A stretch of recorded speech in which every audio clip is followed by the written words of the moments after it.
ಉತ್ತರ ಕರ್ನಾಟಕದಾಗ ಒಂದು ಬೆಳಕು, ಉತ್ತರ ಕರ್ನಾಟಕದಾಗ ಒಂದು ಜನಸಾಮಾನ್ಯರ ಜೊತೆ ಬೆರೆತಿರುವಂತ ಒಂದು ಮಹಿಳೆ ಲೋಕಸಭಾ ಸದಸ್ಯಗಳ ಭವಿಷ್ಯ ಹೇಳಿನ ಕೇಳ್ರಿ. ಅನೇಕ ಬಾರಿ ವಿಡಿಯೋಗಳನ್ನ ಮಾಡಿದೀನಿ. ಈಗ ಮತ್ತೂ ಒಂದು ಯಾಕೆ ಮಾಡುವುದಕ್ಕೋಸ್ಕರ ಬಂತು. ಇನ್ನು 8 ತಿಂಗಳಲ್ಲಿ ಲೋಕಸಭಾ ಚುನಾವಣೆ ಬರ್ತಾವ.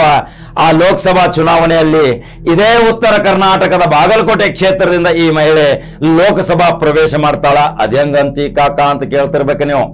ಕಾಕಾ ಏನ್ ಹೇಳ್ತಾನ ಗ್ರೌಂಡ್ ರಿಪೋರ್ಟ್, ಕಾಕಾ ಏನ್ ಹೇಳ್ತಾನ ಭದ್ರ ಬುನಾದಿಯ ವಿಷಯ, ಈ ವಿಷಯಗಳನ್ನ ನೀವು ಅರ್ಥ ಮಾಡ್ಕೊಡ್ರಿ.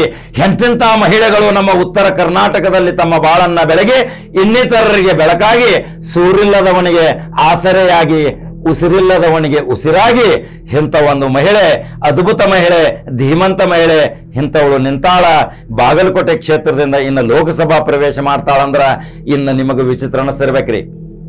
ಮೊನ್ನೆ ನಡೆದಂತ ರಾಜ್ಯ ವಿಧಾನಸಭಾ ಚುನಾವಣೆಯಲ್ಲಿ ಎಲ್ಲೋ ಟಿಕೆಟ್ ಕೊಟ್ಟರು ಗೆಲ್ಲುವಂತ ಈ ಹೆಣ್ಮಗಳನ್ನ ಸಿದ್ದರಾಮಯ್ಯ ಹೇಳ್ತಾರ, ಅಮ್ಮ ನೀನು ವಿಧಾನಸಭಾ ಬೇಡ, ನಿನಗೆ ಲೋಕಸಭಾ ಕಳಿಸ್ತೀನಿ, ನನ್ನ ಆಶೀರ್ವಾದ ನಿನಗೈತಿ, ಟಿಕೆಟ್ ಕೊಡ್ತೀನಿ ಲೋಕಸಭಾ ಬಾಗಲಕೋಟದಿಂದ, ನೇರವಾಗಿ ನೀನು ಲೋಕಸಭೆಯಲ್ಲಿ ನಿನ್ನ ಧ್ವನಿಯನ್ನ ಮೊಳಗಿಸು, ವಯಸ್ಸು ಸಣ್ಣದೈತಿ, ತಾಕತ್ತು ಹೆಚ್ಚೈತಿ ಅಂತಾರ ಸಿದ್ದರಾಮಯ್ಯ. ನೋಡ್ರಿ, ಉತ್ತರ ಕರ್ನಾಟಕದ ಪ್ರಭಾವಿ ಮಿನುಗುತ್ತಾರೆ ಅಂತ ನಾವು ಹೆಸರಿಟ್ಟಿದ್ವಿ. ಈ ಮಹಿಳೆ ಸಾಮಾಜಿಕ ಚಟುವಟಿಕೆಯಿಂದ ಬಂದು ಜಿಲ್ಲಾ ಪಂಚಾಯತ್ ಅಧ್ಯಕ್ಷ ಆಗಿ ತನ್ನ ಪತಿಯನ್ನ ಹುಣಗುಂದದಿಂದ ಭಾರಿ ಬಹುಮತದಿಂದ ಆರಿಸಿ ವಿಧಾನಸಭಾಕ್ಕೆ ಕಳಿಸಿದಂತ ಅವಳೆಂತ ಹೆಣ್ಮಗಳ, ಅವಳ ಹೆಸರು ಹೇಳಬೇಕಲ್ರಿ. ಇನ್ನು ಮುಂದೆ ನಿಮ್ಮ ಬಾಯಾಗ ಬಂದಿರ್ಬೇಕು. ಅವಳು ಯಾರು ಅನ್ನೋದು, ಅವಳೇ ವೀಣಾ ಕಾಶಪ್ಪನವರ್.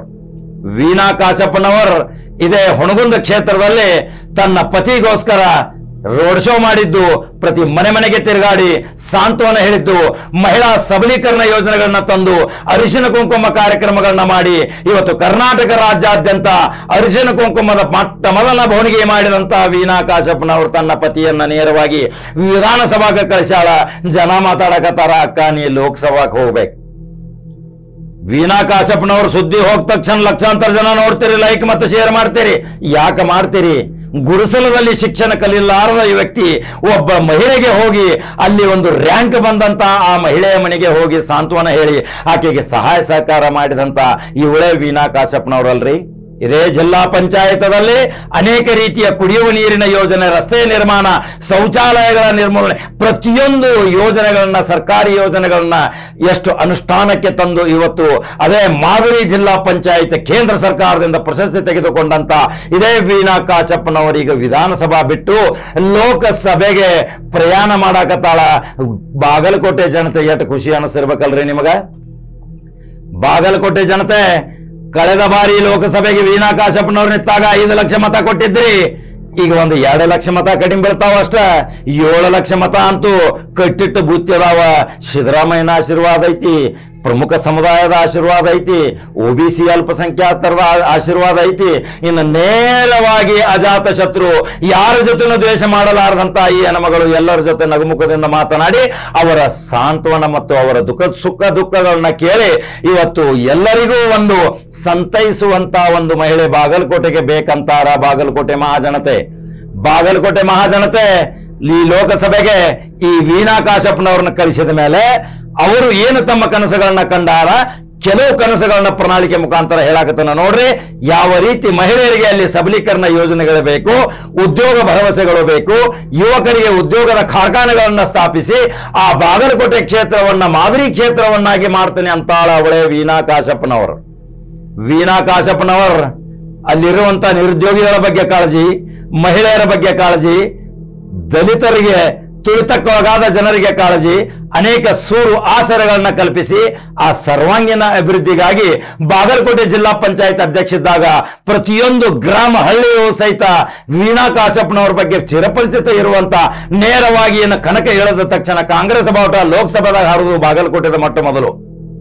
ಕಾಕಾ ಕಡಕ ನ್ಯೂಸ್ ಹೇಳ್ತಾನೆ, ಕಾಕಾ ಬಹಳ ಗ್ರೌಂಡ್ ನ್ಯೂಸ್ ತರ್ತಾನೆ, ಕಾಕಾ ಕರೆಕ್ಟ್ ಹೇಳ್ತಾನ ಅಂತಿರ್ಲ. ಈಗ ಅಡ್ವಾನ್ಸ್ 8 ತಿಂಗಳ ಮುಂಚಿತ ಹೇಳೀನಿ.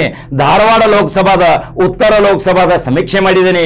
ಆ ಸಮೀಕ್ಷೆ ಪ್ರಕಾರ ಅಲ್ಲಿ ಬದಲಾವಣೆ ಆಕೈತಿ. ಇನ್ನು ಲೋಕಸಭಾ ಬಾಗಲಕೋಟೆಯಲ್ಲಿ ಇನ್ನು ವೀಣಾ ಕಾಶಪ್ಪನವ್ರು ನೇರವಾಗಿ ಲೋಕಸಭೆ ಪ್ರವೇಶ ಮಾಡ್ತಾಳ. ಈಗಾಗಲೇ ಟಿಕೆಟ್ ಖಾತ್ರಿ ಆಗೈತಿ, ಟಿಕೆಟ್ ಪಕ್ಕಾ ಆಗೈತಿ. ಹೈಕಮಾಂಡು ಸಹಿತ ಹೇಳೈತಿ, ಭಾರತ ಜೋಡೋದಾಗ ವಿಧಾನಸಭಾ ಬೇಡ, ಲೋಕಸಭೆಗೆ ಹೋಗ್ಬೇಕು, ನಿಮ್ಮಂತ ಯಂಗ್ ಸ್ಟಾರ್ಗಳು ಅಲ್ಲಿ ಕೂಗೆ ಎಬ್ಬಿಸಬೇಕು. ಆವಾಗ ಕರ್ನಾಟಕ ಅಲ್ಲ ಇಡೀ ಭಾರತದಲ್ಲಿಯೂ ಸಹಿತ ಅನೇಕ ಕಾನೂನು ರೂಪಣೆ ಮಾಡುವಂತ ಈ ಪಾರ್ಲಿಮೆಂಟ್ದಲ್ಲಿ ನಿಮ್ಮ ಕೆಲಸ ಬಹಳ ಅವಶ್ಯ ಐತಿ ಅಂತಾರ ಕೆಪಿಸಿಸಿ ಮತ್ತು ಎಐಸಿಸಿ ಅವರು. ಪ್ರಿಯಾಂಕಾ ವಾದ್ರಾ ಗಾಂಧಿ ಅವರು ಹೇಳ್ತಾರ वीना काश्यपनवर लोकसभे में रहना चाहिए, उनके पति विधानसभा में रहना चाहिए अंदिದ್ದು ಆ ಸ್ಲೋಗನ್ ಅನೇಕ ಬಾರಿ ನೀವು ಕೇಳಿದಿರಿ, ಅನೇಕ ಬಾರಿ ನಾನು ದೃಶ್ಯದ ಮುಖಾಂತರ ತೋರಿಸಿದ್ದೀನಿ, ಲಕ್ಷಾಂತರ ಜನ ನೋಡಿದಿರಿ. ಈಗ ವೀಣಾ ಕಾಶ್ಯಪ್ನವರು ಲೋಕಸಭಾ ಪ್ರವೇಶ ಖಚಿತ ಅಂದ್ಮೇಲೆ ನೀವು ಬಾಗಲಕೋಟೆ ಮಹಾಜನತೆ ಪುಣ್ಯವಂತರು ಯಾವ ರೀತಿ ನಿಮ್ಮ ಅನಿಸಿಕೆಗಳದಾವ ನನ್ನ ಕಮೆಂಟ್ ಬಾಕ್ಸ್ನಾಗ ತಿಳಿಸ್ತೀರಿ. ಅವರ ಕೆಲವು ದೃಶ್ಯಗಳನ್ನ ಹಾಕ್ತೀನಿ, ಕೆಲವು ಫೋಟೋಗಳನ್ನ ಹಾಕ್ತೀನಿ. ಯಾಕಂದ್ರೆ ವೀಣಾ ಕಾಶ್ಯಪ್ನವ್ರನ್ನ ನೋಡಿಲ್ದವ್ರು ಯಾರಿಲ್ರಿ ಕರ್ನಾಟಕದಾಗ. 7 ಕೋಟಿ ಜನಸಂಖ್ಯೆಯಾಗಿ ಎಲ್ಲರೂ ನೋಡಿದಿರೇನ. ಅಂತ ಒಂದು ಅದ್ಭುತ ಮಹಿಳೆ ಇವತ್ತು ಉತ್ತರ ಕರ್ನಾಟಕದಿಂದ ಲೋಕಸಭೆ ಪ್ರವೇಶ ಮಾಡಕತ್ತಾಳ. 8 ತಿಂಗಳ ಮುಂಚಿತ ಟಿಕೆಟ್ ಘೋಷಣೆ ಆಗೈತಿ, ಆಲ್ರೆಡಿ ಪ್ರಚಾರ ಆಗೈತಿ. ಇನ್ನು ಬಿ ಫಾರ್ಮ್ ತಗೊಂಡಿನ ನಾಮಿನೇಷನ್ ತುಂಬಿನ ಡೈರೆಕ್ಟ್ ಲೋಕಸಭಾಕ್ಕೆ ಹೋಗುದು. ಹಂಗಾದ್ರೆ ಬಾಗಲಕೋಟೆ ಮಹಾಜನತೆ ಏನು ನಿಮ್ಮ ಅನಿಸಿಕೆ ಅದಾವ ನಮಗೆ ತಿಳಿಸ್ತೀರಿ. ಪತಿ ವಿಧಾನಸಭೆಗೆ, ಪತ್ನಿ ಲೋಕಸಭೆಗೆ. ಇದು ಒಂದು ಇತಿಹಾಸ ನಿರ್ಮಾಣ ಆಕೈತಿ ಉತ್ತರ ಕರ್ನಾಟಕದ ಕಡಕ ರೊಟ್ಟಿ ಕಾರ್ಬ್ಯಾಳಿ. ಇನ್ನ ಅನಿಸಿಕೆ ನೀವು ತಿಳಿಸಬೇಕು, ಸುದ್ದಿ ಬಿತ್ತರಿಸೋದು ನನ್ನ ಕರ್ತವ್ಯ. ಹಂಗಾರ ಮತ್ತೊಂದು ಕಡಕ ಜವಾರಿ ನ್ಯೂಸ್ ಹಂಗ್ ಬರಲ್ರಿ. ನಂಬರ್ 1 ಚಾನಲ್ ಮಾತ್ರ ಫಾಲೋ ಮಾಡೋದನ್ನ ಮರಿಬೇಡ್ರಿ. ಯೂಟ್ಯೂಬ್ದಾಗ ಸಬ್ಸ್ಕ್ರೈಬ್ ಆಗ್ರಿ. ಮತ್ತೆ ಬೇರೆ ಸುದ್ದಿ ಹಂಗ್ ಬರ್ತೀನಿ. ನಮಸ್ಕಾರ.